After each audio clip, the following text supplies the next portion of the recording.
اب آپ صلی اللہ علیہ وسلم جب سن 6 ہجری میں حدیبیہ سے فارغ ہو کر آئے تو الحمدللہ اب آپ کو اطمینان ہو گیا کہ مشرکین کے ساتھ جنگیں ختم ہو گئی، 10 سال تک کے لیے معاہدہ ہو گیا، اسلام الحمدللہ پھیلتا جا رہا ہے۔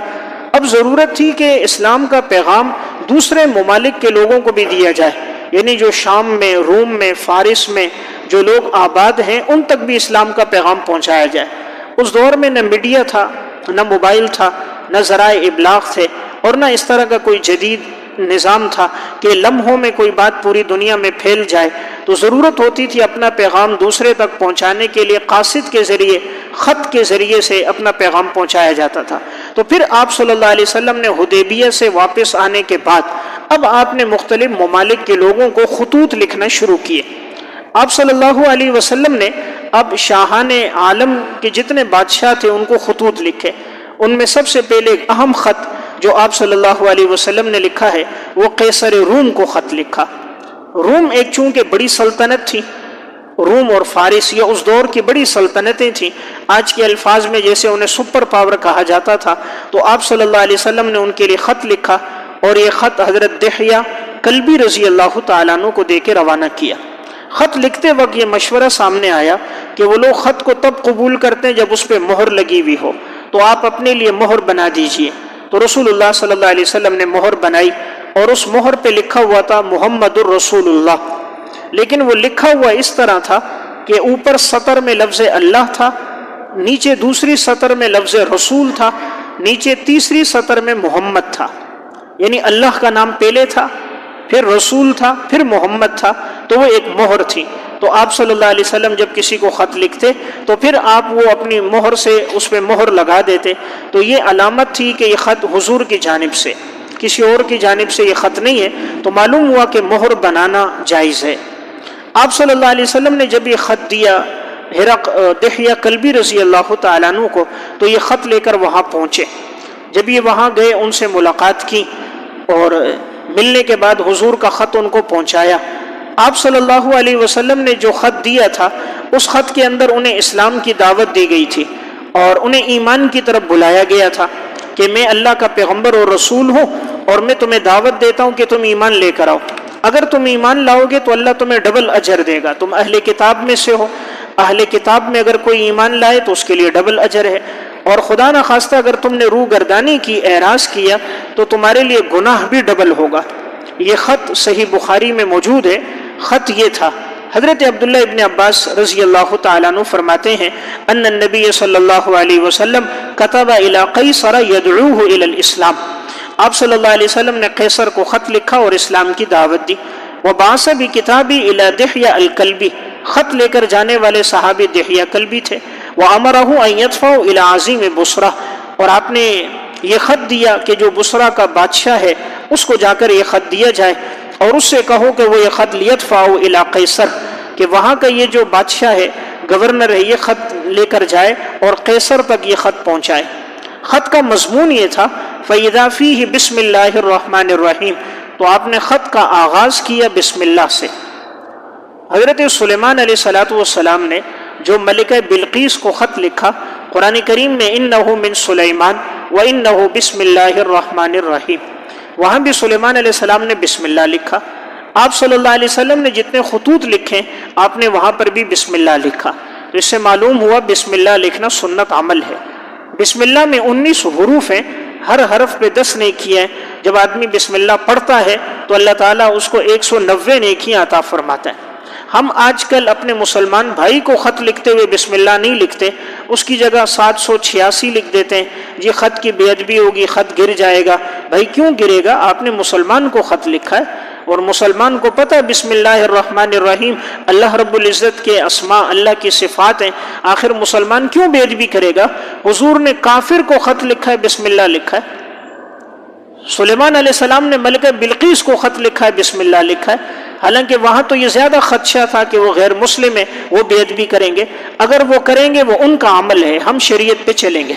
تو 786 بسم اللہ کے قائم مقام نہیں ہے۔ جو اجر و ثواب بسم اللہ کے لکھنے اور پڑھنے پہ ملتا ہے، لفظ 786 لکھنے پر نہیں ملتا۔ حضور نے یہ استعمال نہیں کیا، نہ صحابہ نے کیا۔ آج کے دور میں اگر کسی کے مثلا نام ہے اور اس کے نام کا کوئی اگر حروف ابجد نکال دے، حروف ابجد مثلا 140 ہے، 180 ہے، تو کوئی اگر کسی کو کہے 180 ادھر آ جاؤ، 170 پانی لے آؤ، 256 چائے لے کر آ جاؤ، 444 کو کھانے کی دعوت ہے، تو وہ برا سمجھے گا۔ تو جب ہم اپنے لیے برا سمجھتے ہیں تو اللہ کا نام جو ہے تو وہاں بھی غلط ہے۔ تو بہتر ہے ہمیں بسم اللہ لکھنا چاہیے، بسم اللہ پڑھنا چاہیے، تاکہ اللہ کے نام کی ترویج ہو، زیادہ سے زیادہ لوگوں میں معروف ہو اور لوگ اس طرف آئیں۔ اللہ نے بسم اللہ میں بڑی طاقت رکھی۔ امام رازی نے تفسیر کبیر میں لکھا کہ جب شاہ روم نے حضرت عمر کو خط لکھا تھا اور کہا تھا میرے سر میں درد ہے، آرام نہیں آتا، حضرت عمر نے ایک کاغذ کے ٹکڑے پر صرف بسم اللہ الرحمن الرحیم لکھ کر دیا اور ٹوپی میں رکھا، سلائی کروا کے دی، کہا یہ ٹوپی سر پہ رکھ دو۔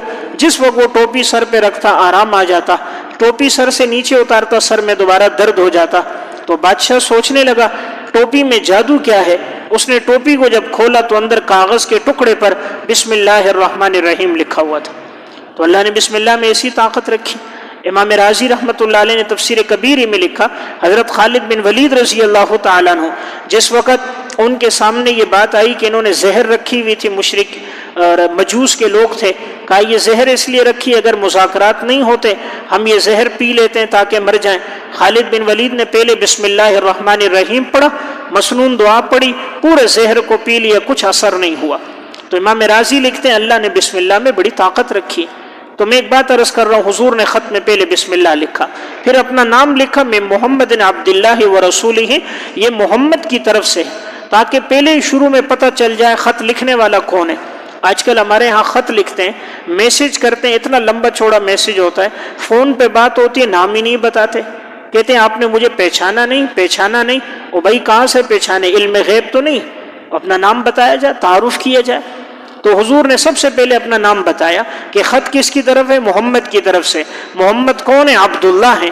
یہ اشارہ تھا کہ جتنے پیغمبر ہیں سب اللہ کے بندے، تم جو عیسیٰ علیہ السلام کو اللہ کا بیٹا مانتے ہو، اللہ کے ساتھ شریک مانتے ہو، تمہارا یہ عقیدہ درست نہیں۔ اپنے تعارف کے بعد فوراً لفظ لایا ورسولہ، اور میں اللہ کا رسول ہوں۔ پھر جس کو خط لکھا اس کا نام، کہ یہ خط کس کے لیے، الی ہرقل عظیم الروم، روم کے بادشاہ کی طرف۔ معلوم ہوا کہ اگر کوئی غیر مسلم ہے لیکن اللہ نے اس کو کوئی عہدہ اور منصب دیا ہے تو اس کا تذکرہ کرنا چاہیے۔ اختلاف اپنی جگہ، اختلاف رائے آدمی رکھے گا، لیکن اگر اس کا کوئی منصب ہے، کوئی عہدہ ہے تو اس کا لحاظ ہو۔ پھر آپ صلی اللہ علیہ وسلم نے آگے خط میں لکھوایا، سلام علی من اتبع الہدی، سلامتی اس پر ہوگی جو ہدایت پہ چلے گا۔ السلام علیکم نہیں لکھوایا، کیونکہ السلام علیکم یہ اس کو خطاب ہوگا جو مسلمان ہو، اس لیے کافر کو السلام علیکم نہیں کہہ سکتے۔ اس کا مطلب ہے تم پر سلامتی ہو، رحمتیں ہو، برکتیں ہو، اور حالت کفر میں انسان سلامتی اور رحمت کا مستحق نہیں۔ سلامتی تب ہوگی جب وہ ایمان کی حالت میں ہوگا۔ اس لیے آپ صلی اللہ علیہ وسلم نے بڑا فصیح جملہ لکھوایا، سلامتی ان پر ہے جو ہدایت پہ چلیں۔ اما بعد، دیکھیں خط کتنا مختصر ہے، پیغمبر کا لمبا چوڑا خط نہیں ہوتا، بڑا مختصر خط۔ فإنی ادعوک بدعایت الاسلام، میں تمہیں اسلام کی دعوت دیتا ہوں، اسلم تسلم، اسلام لے کر آؤ تم محفوظ ہو جاؤ گے۔ واسلم یؤتک اللہ اجرک مرتین، اگر تم اسلام لاؤ گے اللہ تمہیں ڈبل اجر دے گا۔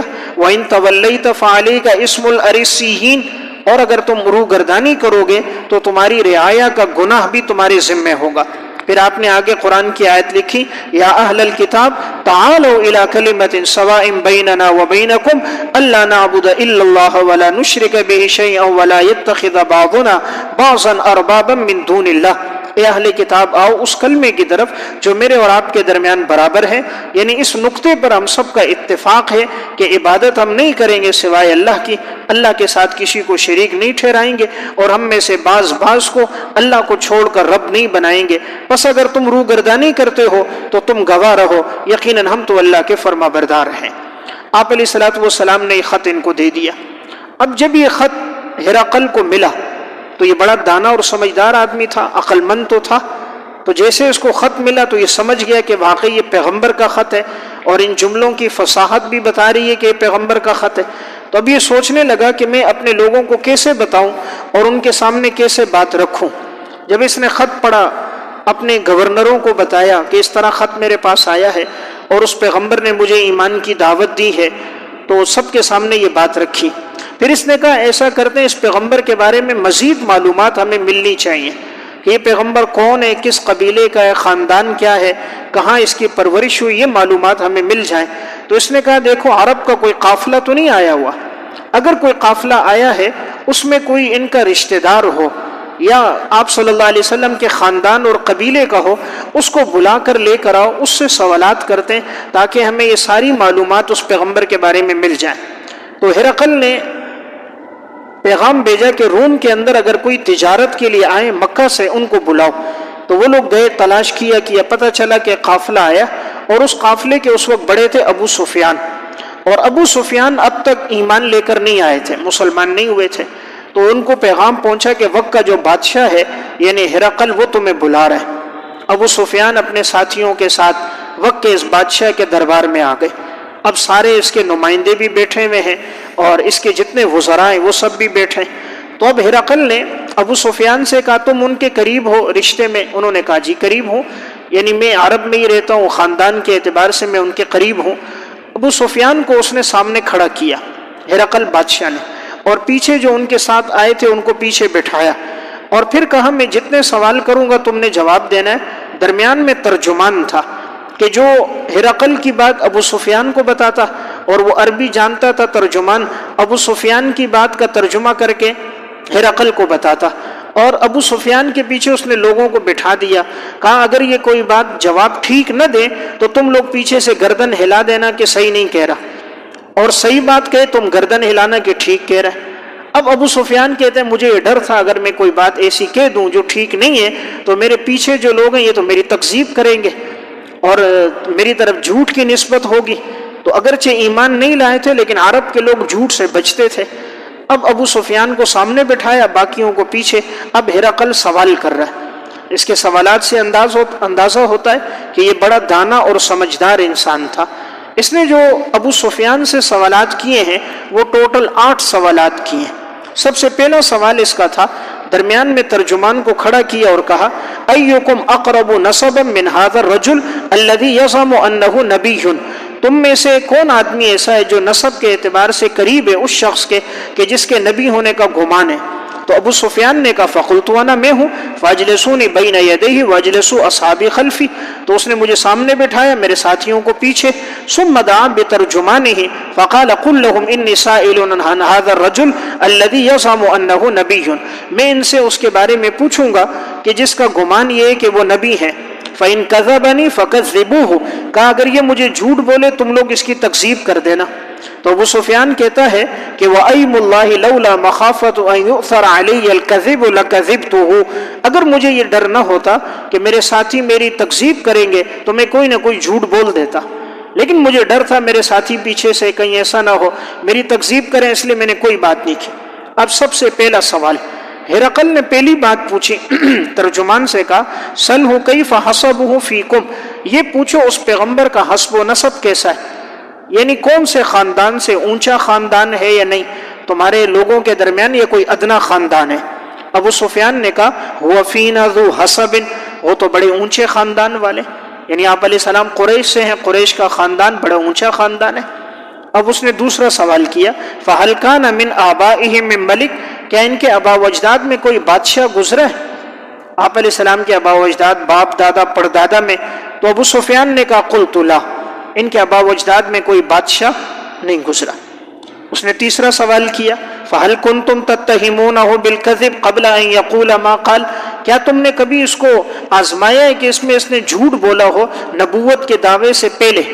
یعنی جو اس پیغمبر نے تمہارے درمیان زندگی گزاری 40 سال، کیا اس نے اس 40 سال میں کبھی جھوٹ بولا دعوے نبوت سے پہلے؟ قلت لا، ابو سفیان نے کہا میں نے کہا اس پیغمبر نے کبھی جھوٹ تو نہیں بولا. اس نے چوتھا سوال کیا پھر وَمَن يَتَّبِعُهُ أَشْرَافُ النَّاسِ أَمْ ضُعَفَاؤُهُمْ، اس نبی کی پیروی کرنے والے لوگ معزز لوگ ہیں، مالدار دولت والے لوگ ہیں یا کمزور اور غریب لوگ ہیں؟ نبی پر ایمان لانے والے کمزور لوگ ہیں، غریب لوگ ہیں، پیسے والے لوگ ہیں؟ میں نے کہا بل ضعفاؤہم، اکثر لوگ غریب ہیں، مالدار اور پیسے والے نہیں ہیں. عموماً پیسے والے کو اپنے مال کا تکبر ہوتا ہے اور وہ جلد ایمان نہیں لاتا، اعمال میں پیچھے ہوتا ہے. جو غریب تنگ دست ہوتا ہے اس میں ایمان کی محبت اعمال کی محبت زیادہ ہوتی ہے، عاجزی اور تواضع ہوتی ہے۔ اس نے پانچواں سوال کیا، ایزیدون ام ینقصون، اس پیغمبر کے ماننے والے دن بدن بڑھتے جا رہے ہیں یا گھٹتے جا رہے ہیں؟ دن بدن بڑھ رہے ہیں یا گھٹ رہے ہیں؟ ابو سفیان نے کہا، قال قلت لا بل یزیدون، وہ تو دن بدن بڑھتے جا رہے ہیں، مسلمانوں کی تعداد بڑھ رہی ہے۔ اس نے چھٹا سوال کیا، هل يرتد احد منهم عن دینه بعد ان يدخل في سخطة له، کیا کوئی آدمی دین میں داخل ہونے کے بعد مرتد ہوا ہو دین کو ناپسند کرتے ہوئے؟ ایسا ہوا کہ کوئی آدمی اسلام لائے اور پھر شریعت کے کسی حکم کو ناپسند کر کے مرتد ہو جائے، کیا کوئی مرتد ہوا ہے؟ قال قلت لا، ابو سفیان نے کہا نہیں، ایسا تو کوئی نہیں، جو ایمان لایا ہو مرتد ہوا ہو ایسا کوئی نہیں۔ اس نے پھر سوال کیا ساتواں، فہل قاتلتموہ، کیا تم لوگ اس پیغمبر سے لڑتے ہو، تمہاری لڑائیاں ہوئی ہیں؟ قلت نعم، میں نے کہا جی ہوئی ہیں۔ قال فکیف کان قتالکم ایاہ، تمہاری لڑائیوں کے درمیان معاملہ کیسا ہوا، یعنی فتح کس کو ملی، شکست کس کو ملی؟ ابو سفیان نے کہا، میں نے اس سے کہا، یکون الحرب بیننا وبینہ سجالا یصیب منا ونصیب منہ، ہمارے ان کے درمیان جنگیں بمنزلہ ڈھول کے ہیں، کبھی ہم ڈھول کھینچ کے نکال لیتے ہیں، کبھی وہ نکال لیتے ہیں۔ جیسے ڈھول میں آدمی کنویں میں ڈالتا ہے تو کبھی ہم پانی نکال لیتے ہیں، کبھی ڈھول خالی آ جاتا ہے، تو کبھی گویا وہ نکالتے ہیں، کبھی ہم، یعنی کبھی ہمیں فتح ہوتی ہے کبھی ان کو فتح ہوتی ہے۔ اس نے آٹھواں سوال کیا، فہل یغدر، ہرقل نے کہا کیا وہ نبی عہد شکنی کرتا ہے، وعدے کو توڑتا ہے، وعدہ کر لے وعدہ خلافی کرے؟ ابو سفیان کہتا ہے قلت لا، وعدہ خلافی تو نہیں کرتا، لیکن ایک بات ہے کہ وَنَحْنُ مِنْهُ فِي هَذِهِ الْمُدَّةِ، ہم اس مدت میں چل رہے ہیں، وہی صلح حدیبیہ کی مدت، اس میں ہم چل رہے ہیں، لا ندری ما هو صانع فیہا، نہیں معلوم کہ وہ آگے کیا کرے گا۔ تو ابو سفیان کہتا ہے صرف یہ ایک بات میں نے اپنی طرف سے بیچ میں ڈالی ہے، باقی میں کوئی نہیں ڈال سکا۔ اس نے کہا نا ہو سکتا ہے وہ اس صلح حدیبیہ کی مخالفت کر لے، حالانکہ حضور نے یہاں بھی مخالفت نہیں کی ہے، مخالفت بھی ان کی طرف سے ہوئی ہے، اگلے درس میں عرض کروں گا انشاءاللہ، حضور نے مخالفت نہیں کی۔ جب اس کے سوالات پورے ہو گئے، اب ہرقل نے اپنے ترجمان سے کہا، اس نے کہا دیکھو میں نے پہلا سوال کیا تھا، انی سالتک عن حسبہ فیکم، میں نے سوال کیا تم سے پیغمبر کے حسب کے بارے میں، فزعمت انہ فیکم ذو حسب، تم نے کہا وہ بڑے حسب والا ہے، وکذالک الرسل تبعث فی احساب قومہا، رسول جتنے بھی ہوتے ہیں ان کو جو بھیجا جاتا ہے قوموں میں وہ بڑے حسب و نسب والے ہوتے ہیں، یعنی ہر رسول بڑے اونچے نسب والا ہوتا ہے، اس لیے تمہارا جواب بالکل ٹھیک تھا۔ دوسری بات جب میں نے تم سے پوچھی هل کان فی آباء ملک، کیا اس کے آباء و اجداد میں کوئی بادشاہ گزرا، تو تم نے کہا نہیں گزرا۔ فقلت لو کان من آباء ملک قلت رجل یطلب ملک ابیہ، اگر اس کے آباء و اجداد میں کوئی بادشاہ گزرا ہوتا تو میں یہ کہہ دیتا یہ اپنے باپ کی سلطنت کو طلب کر رہا ہے، کہ باپ بادشاہ تھا، دادا بادشاہ تھا، گویا اس کو بھی لالچ ہے کہ یہ بادشاہ بن جائے۔ لیکن جب اس کے آباء و اجداد میں کوئی بادشاہ تھا ہی نہیں تو اس کو سلطنت کی یا عہدے اور منصب کی کوئی لالچ نہیں ہے۔ میں نے تیسرا سوال کیا اس کے اتباع کے بارے میں کہ اس کے پیروی کرنے والے کمزور لوگ ہیں یا مالدار لوگ ہیں، تو تم نے کہا بل ضعفاؤہم وہم اتباع الرسل، تو ہرقل نے کہا واقعی رسولوں کی اتباع کرنے والے غریب نادار لوگ ہی ہوتے ہیں، مالدار لوگ تو پیسے کے اس میں آ کر بھٹک جاتے ہیں، وہ عموماً قربانی دینے والے نہیں ہوتے، قربانی دینے والے یہی تنگ دست لوگ ہوتے ہیں۔ کہا چوتھی بات جو میں نے تم سے کہی تھی حل کنتم تتہمونہ بالکذب، کہ تم نے کیا کبھی اس کو آزمایا کہ اس پیغمبر نے نبوت سے پہلے جھوٹ بولا ہو، تو تم نے آگے سے کہا نہیں بولا۔ تو ہرقل نے کہا جو آدمی لوگوں پر جھوٹ نہیں بولتا وہ اللہ پر کیسے جھوٹ بولے گا؟ جس نے ساری زندگی کبھی انسانوں پہ جھوٹ نہیں بولا وہ اللہ پہ کیسے جھوٹ بولے گا کہ اللہ نے مجھے رسول بنا کر بھیجا ہے؟ اگر معاذ اللہ نے اس کو رسول بنا کر نہ بھیجا ہوتا تو وہ کبھی بھی نہ کہتا۔ تو جب وہ انسانوں پہ جھوٹ نہیں بولتا وہ خدا پہ کیسے بولے گا؟ پانچویں بات جو میں نے تم سے پوچھی هل يرتد احد منهم عن دینہ، کیا اس کے دین میں کوئی آدمی مرتد ہوا ہے دین کو ناپسند کرتے ہوئے؟ تم نے جواب دیا کہ نہیں ہوا۔ وَكَذَلِكَ الْإِيمَانُ إِذَا خَالَتَ بَشَاشَتُهُ الْقُلُوبُ، ایمان کی یہی حالت ہے جب یہ مل جاتا ہے تو دل کو اللہ بشاشت، تازگی، سکون، اطمینان اللہ عطا فرماتا ہے۔ یعنی جب ایمان دل میں پیوست ہو جاتا ہے، راسخ ہو جاتا ہے، پھر انسان کبھی بھی دین نہیں چھوڑتا، مرتد نہیں ہوتا۔ دیکھیں آج تک اگر کوئی آدمی معاذ اللہ مرتد ہوا ہے عورت کی وجہ سے ہوا ہے، دولت کی وجہ سے ہوا ہے، منصب کی وجہ سے ہوا ہے، شریعت کے کسی حکم کو ناپسند کرتے ہوئے کہ یہ حکم ٹھیک نہیں ہے، اس کی جگہ پر یہ حکم ہوتا، ایسا آدمی آج تک کوئی مرتد نہیں ہوا۔ تاریخ میں جو مرتد ہوا دولت، پیسے، عورت کی وجہ سے ہوا ہے، اپنی لالچ، منصب، اپنے اغراض کی وجہ سے ہوا ہے۔ اسلام کے کسی حکم پر نکیر کرتے ہوئے، ناپسند کرتے ہوئے، یا کہ اس میں کوئی اس کو لچک نظر آ رہی ہو، یا فطرت میں اس سے بہتر کوئی حکم موجود ہو، اس کی نظیر نہیں ہے۔ چھٹی بات، حل یزیدون ام ینقصون، کہ یہ جو میں نے بات پوچھی کہ دن بدن وہ بڑھتے جا رہے ہیں یا گھٹتے جا رہے ہیں، فزعمت انہم یزیدون وکذلک الایمان حتی یتم، ایمان کی یہی حالت ہوتی ہے کہ ایمان دن بدن بڑھتا ہے۔ ساتویں بات میں نے تم سے پوچھی، جب تمہاری جنگیں ہوتی ہیں آپس میں فتح کس کو ہوتی ہے؟ تم نے کہا تو ڈھول کی طرح ہے، کبھی ہم لے لیتے ہیں، کبھی ڈھول سے وہ لے لیتے ہیں۔ اس نے جواب میں کہا وَكَذَلِكَ الرُّسُلُ تُبْتَلَىٰ ثُمَّ تَكُونُ لَهُ الْعَاقِبَةُ، رسولوں کو اسی طرح آزمایا جاتا ہے لیکن آخر میں بہتر انجام رسولوں کا ہوتا ہے۔ غلبہ اللہ مسلمانوں کو دیتا ہے، آزماتا تو ہے، کبھی فتح ہوئی، کبھی عارضی طور پہ شکست ہوئی، یہ اس لیے تاکہ جو اتباع کرنے والے ہیں ان اتباع کرنے والوں کے اخلاص کا، تقوی کا، محنت کے ساتھ لڑنے کا، ان کے جذبے جہاد اور قربانیوں کا پتہ چل جائے، لیکن غلبہ اللہ اسلام کو دیتا ہے۔ پھر جو میں نے آٹھویں بات پوچھی، کیا اس نے کبھی عہد شکنی کی؟ اور تم نے کہا کبھی عہد شکنی نہیں کی، کہا رسول واقعی کبھی بھی عہد شکنی نہیں کرتے۔ پھر میں نے نویں بات تم سے کہی کہ کیا کہ یہ اس نے اس سے پہلے ایسی کوئی بات کی ہے؟ تو تم نے کہا نہیں، اس سے پہلے اس کے قبیلے اور خاندان میں کسی نے دعوے نبوت نہیں کیا۔ تو میں نے کہا اگر کسی نے دعوے نبوت کیا ہوتا تو میں یہ کہتا کہ اس نے اتباع کرتے ہوئے ان کے پیچھے چلا، اس نے بھی دعوے نبوت کر لیا۔ جب قریش میں، عرب میں کسی نے ان سے پہلے یہ دعوے نبوت نہیں کیا تو اس نے بھی نہیں کیا۔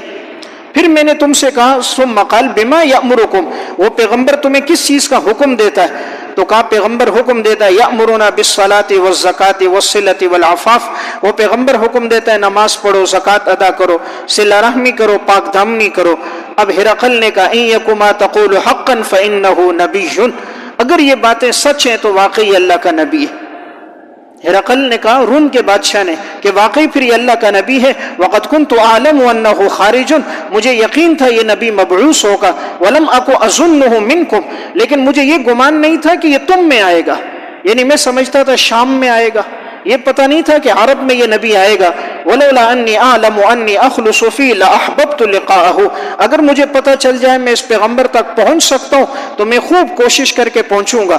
ولو كنت عنده لغسلت عن قدمیہ، اور اگر میں اس کے قریب پہنچا میں اس کے قدموں کو دھو کر اس پانی کو پی لوں گا۔ پھر اس نے یہ خط اپنے تمام کے سامنے پڑھا۔ جب ہرقل